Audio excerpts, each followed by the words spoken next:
So a couple of days back, I finally received my edition of Berserk Volume 5, or Deluxe Edition Volume 5. I'm sorry, this gets kind of confusing. It's essentially a collection of three volumes, so essentially we're on 13 through 15. So essentially it's the end of the Golden Age arc, and finally, we move on to Conviction. I finally get to experience Conviction after experiencing, like, what, two, three different versions of the Golden Age? Like, come on, man. It took us long enough to get to new material, but in spite of that, I still thoroughly enjoyed myself for the most part, even when we were retreating old ground. I was very excited to move on to Conviction, and I almost want to talk about Conviction entirely here, because I think I've made my my thoughts on the Golden Age pretty clear. I think I thought it was I do think it's an overrated arc. I do think people overhype it. I do think I enjoyed the first arc, the Black Swordsman, better. I find the Golden Age to be very generic and very boring, except for maybe the ending. But then the ending in the manga has that problem where, like, I feel, and I do think this is going to be my controversial Berserk opinion going forward, I do think the movies do a better job, or at least it looks better in motion. Like, that's the problem with these comics, is that, like, you really can't beat the same thing but in motion. You know what I mean? Like, it doesn't have the same impact it has when you see, like, that kind of shit, like, progress naturally, like, rather than just let yourself fill in the blanks. Like, that is a problem I'm having with reading manga, actually. I have a hard time, like, figuring out the progression of things sometimes.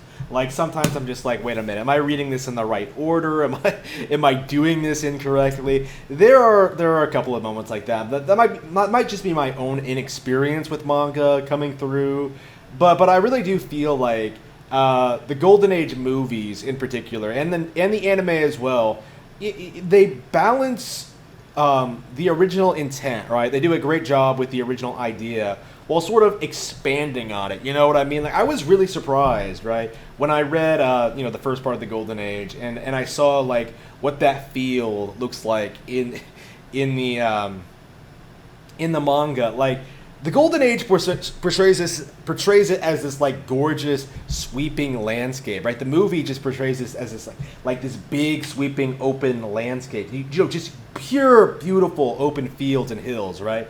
And then, like, the manga, it's just a place, and that is one of those things that kind of stick with me. Is that, like, wow, the movies make certain things look so much more impressive, and there are plenty of times. It's really interesting where I specifically picked up the manga to get a full idea of what's supposed to happen in Berserk, and I legit do feel as if there's too much bullshit, there's too much filler. Like, that's a problem I'm having with Conviction, actually, at the moment. Although I still I legit like it quite a bit. That's one of my thoughts on Conviction. I don't think it handles... I found myself asking this question while I was reading it.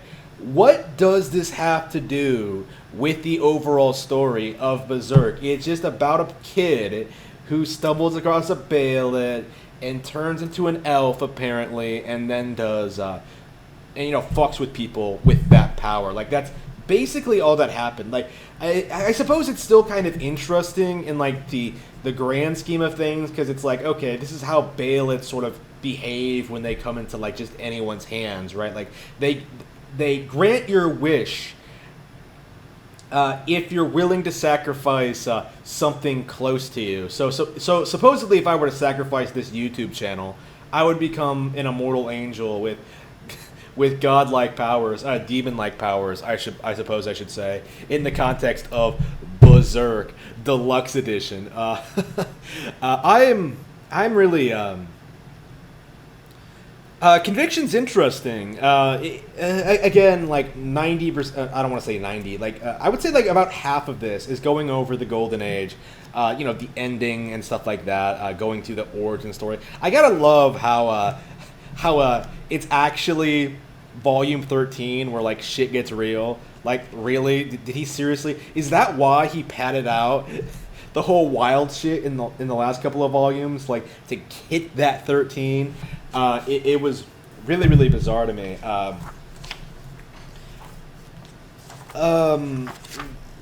But yeah, they put a lot of emphasis on what happened to Casca, interesting aspects.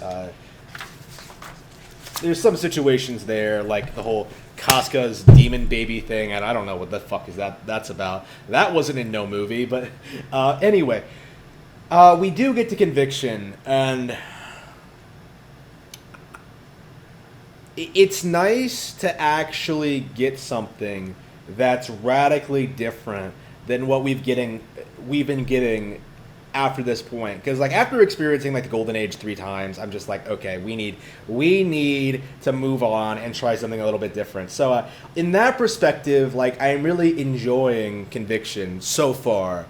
But on the other hand, it's just like, what does this have to do with the overall plot? Like, really, I don't really. I mean, I like the characters, I like everything that's going on, but it does feel kind of like fillerish. It feels kind of fillery, and in a manga like as detailed as this, like, do we really need filler? Like,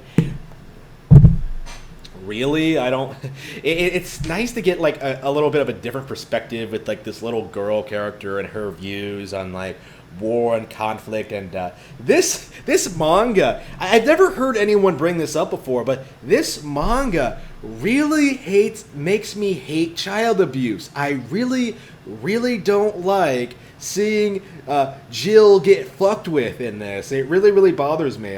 When Guts' case, it felt like really over the top and just really try-hardish, and I kind of made fun of it, actually. I think Jill's is way more effective at sort of being subtle and sort of like building up to her conflict. Honestly, like, this doesn't even feel like a Guts thing. Like, this entire story thread seems to be mostly about Jill and like whether she wants to like become an elf or whatever. I'm not sure.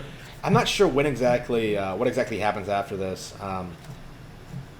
Yeah, it ends with like the cave on fire. If you know what I'm talking about, or whatever. A bunch of shit is going down. It was interesting. I was really invested in it, but again, it has that problem. Again, I've gone through this before for the most part, and it was nice seeing.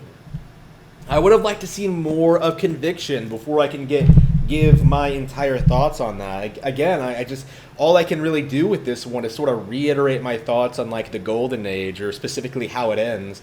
Lots of gorgeous monster designs. There are lots of gorgeous monster designs, but there are also like lots of really awkward ones as well. Like, I love the one that looks like a chicken. I didn't take a picture of it.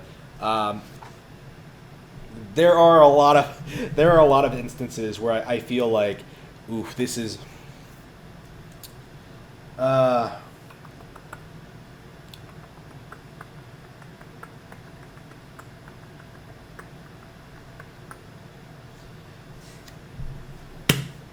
There are some really good monster designs, but lots of really awkward ones too.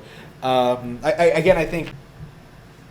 think the rape of Casca is more effective in motion. I think the comic doesn't really do it justice. I don't feel myself being just like, why reading a fucking comic about it.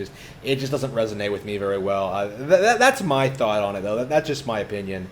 Again, I don't think my opinion on the manga as a whole is really going to come to fruition until I get to these later editions. Volume 6 is going to be, for the first time, entirely new material, and I cannot wait to experience it in November when it comes out.